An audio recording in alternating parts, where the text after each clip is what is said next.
In April of 2024, an employee working at the Citibank Tower in New York clears a payments transfer to be processed at the very beginning of the next working day. The $280 payment had automatically been flagged by the bank's internal systems for human review, but those alerts happen all the time. Citigroup's core software system, Cosmos, was first deployed in 1972, and everything since has been built on top of a system that's older than most of you watching.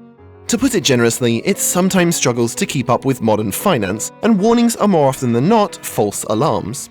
2 separate bank staff gave it the green light before leaving for the day. The morning after, a third employee is alerted once again to double-check the account when they make a shocking discovery.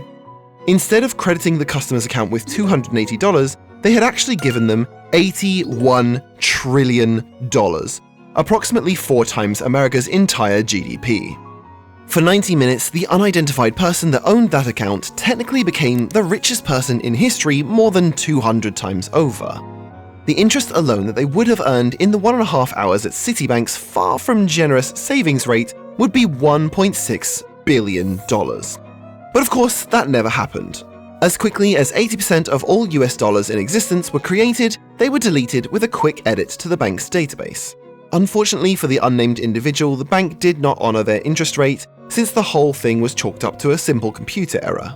But the thing is though, every dollar in that account for the brief period of time it existed was equally as real as any other dollar in existence.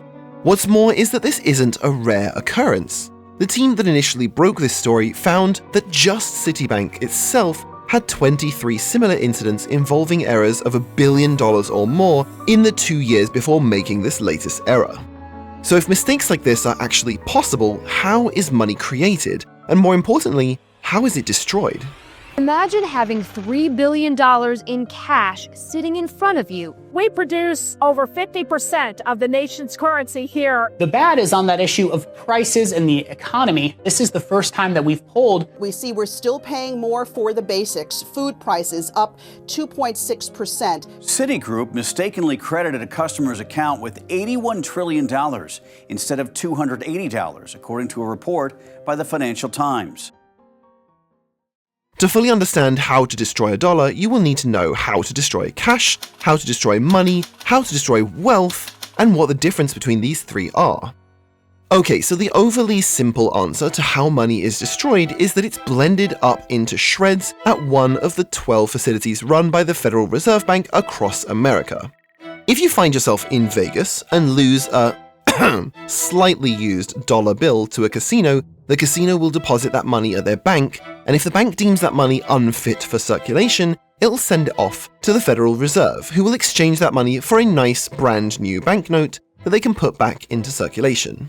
From Vegas, your dirty dollar bill is likely to be sent to this facility here in Salt Lake City, where it will be accounted for, blended up, and then this particular branch of the Fed recycles the cotton from the banknotes, which are then burned for local cement production.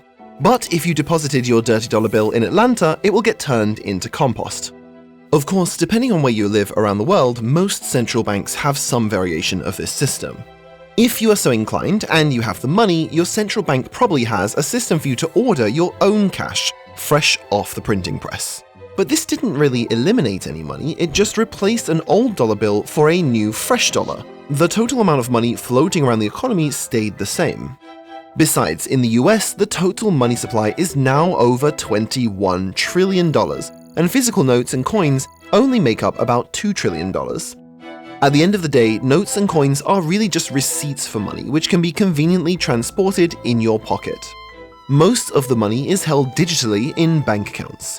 Destroying these dollar bills is actually just as easy as changing some numbers in a glorified Excel spreadsheet.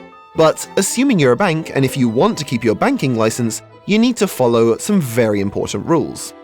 As a bank, you are allowed to literally create money out of thin air by just changing the electronic records of how much someone has sitting in their account with you.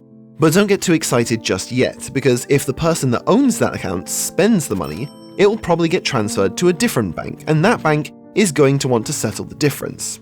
That gets handled by moving money around between reserve accounts, which are basically like bank accounts for banks at the Federal Reserve. These accounts are public knowledge, and you can actually look up how much money your bank has in its bank account at the Fed. Now, to make things even more interesting, the Fed is allowed to make up money in these accounts, just like banks are allowed to make up money in their customers' accounts, but the banks aren't allowed to make up money in their reserve accounts. It's easiest to think about this in terms of levels of monetary power where creating money is only possible for rank beneath you. At the bottom rank are ordinary people and businesses. If I want to give you $1, I need to have a physical dollar bill or $1 in my bank account. If a bank wants to give me $1, it can just create it, but if it wants to give another bank $1, it also needs to have cash or $1 in its reserve with the Fed. The Fed is kind of like the king of currency, so it can really do whatever the it wants. But it still can't go crazy because just creating a load of money will lead to hyperinflation, rendering this whole system effectively useless. Now, believe it or not, there's actually a level above the Fed. The Bank of International Settlements was established in 1930 to keep track of war reparations being paid by Germany to the victors of World War I. With so much money being owed, the BIS was set up to make sure that the German central bank didn't just create money for the sake of nullifying their debts. Today, it keeps track of international transfers between different currencies and different member central banks. Although it doesn't have the special ability to create money, it's more of a referee, making sure central banks honor their reserves. So even as a bank, you're still a small fish in this financial game, and if you want to create money out of thin air, you are really just making a liability for yourself that a bigger institution is going to make sure you pay up. If you are a responsible bank manager, you want to make sure that as you are creating a liability, you also create an asset that should be worth more in the long run, and the best way to do that is through a loan. Now you've created cash that you need to honor to whoever ends up receiving it, but you also have an IOU which should pay itself back with interest, meaning you can make a nice little profit on the money you puffed into existence. It's a pretty sweet deal.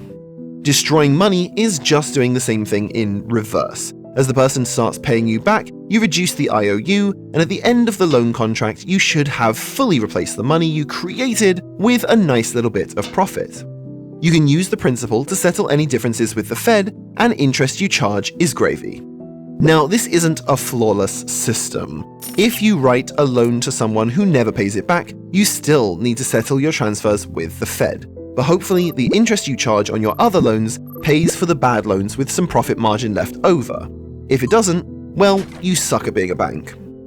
Now, if for example your bank creates, $81 trillion without even creating a loan at the same time to balance out that cash, then you have a real problem. Even with the ability to create money, you can still go bankrupt because if the person that owns that account moves the money to a different bank, the other bank is going to want you to settle that difference with the Fed. Now, in practice, a mistake this big would be reversed by the Fed, but you could very well lose your banking charter. Either way, this whole complicated system is just a way for our modern, hyper-connected world to effectively exchange wealth. Just like shredding a dollar bill doesn't mean anything without also deleting the money it represents, deleting money from existence doesn't mean anything without destroying the wealth it represents. So how do you do that then?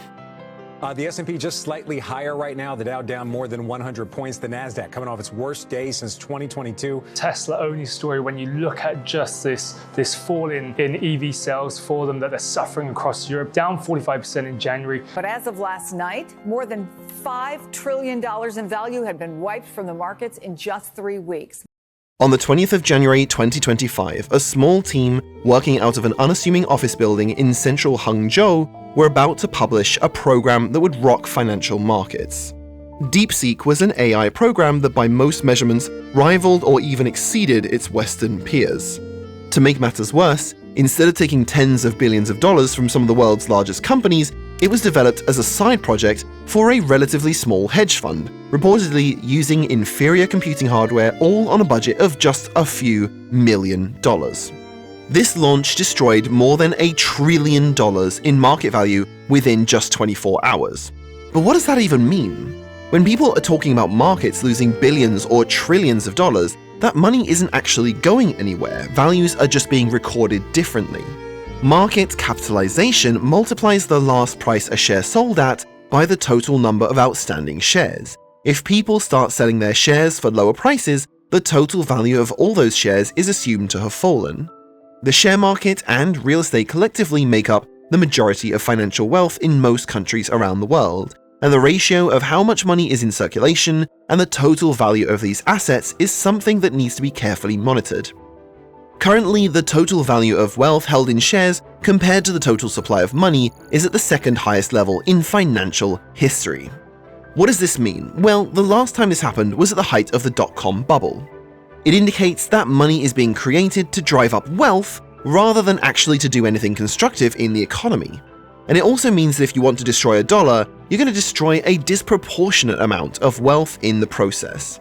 This is not good news for anybody, even the people who have disproportionately claimed most of this wealth. If you think you have it bad, spare a thought for the richest people in the world and go and watch this video next to find out why $1 billion just isn't enough anymore, and subscribe for more micro stories with big consequences.